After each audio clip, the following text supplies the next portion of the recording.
can I read you something that I read today?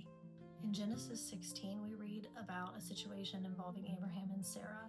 Now, Abraham and Sarah have been praying and waiting for a child forever, right? They're very advanced in years. It really shouldn't even be possible that they have children.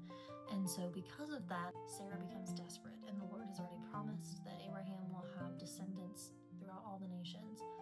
But the waiting becomes too heavy, and the fear of it not happening begins to overtake Sarah.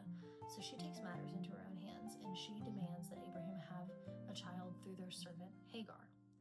Now, a son is born named Ishmael, and a lot of complication and pain and heartbreak follows this situation. And we see years later that this story is redeemed when Isaac is born.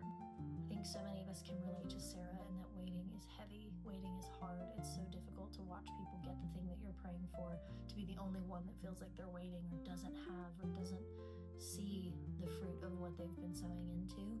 It's such a painful, confusing, and difficult place to be.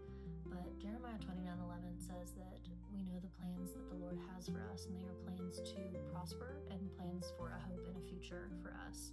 And that is something we have to cling to in these periods of waiting, because when we take matters into our own hands and try to take control of situations, often what follows is that confusion, the heartbreak, the disappointment.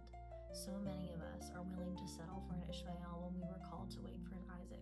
And so if that's you, I just want to give you some encouragement that you can trust what God has said to you. You can trust Him in this waiting. It's not wasted.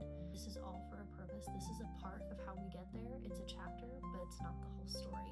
And we just have to cling to Him and His Word, and to not allow the emotions that we feel and the pressure of other people and the expectation of other people to keep us from waiting on the promise of God. You can trust Him. He's a man of His Word. Thanks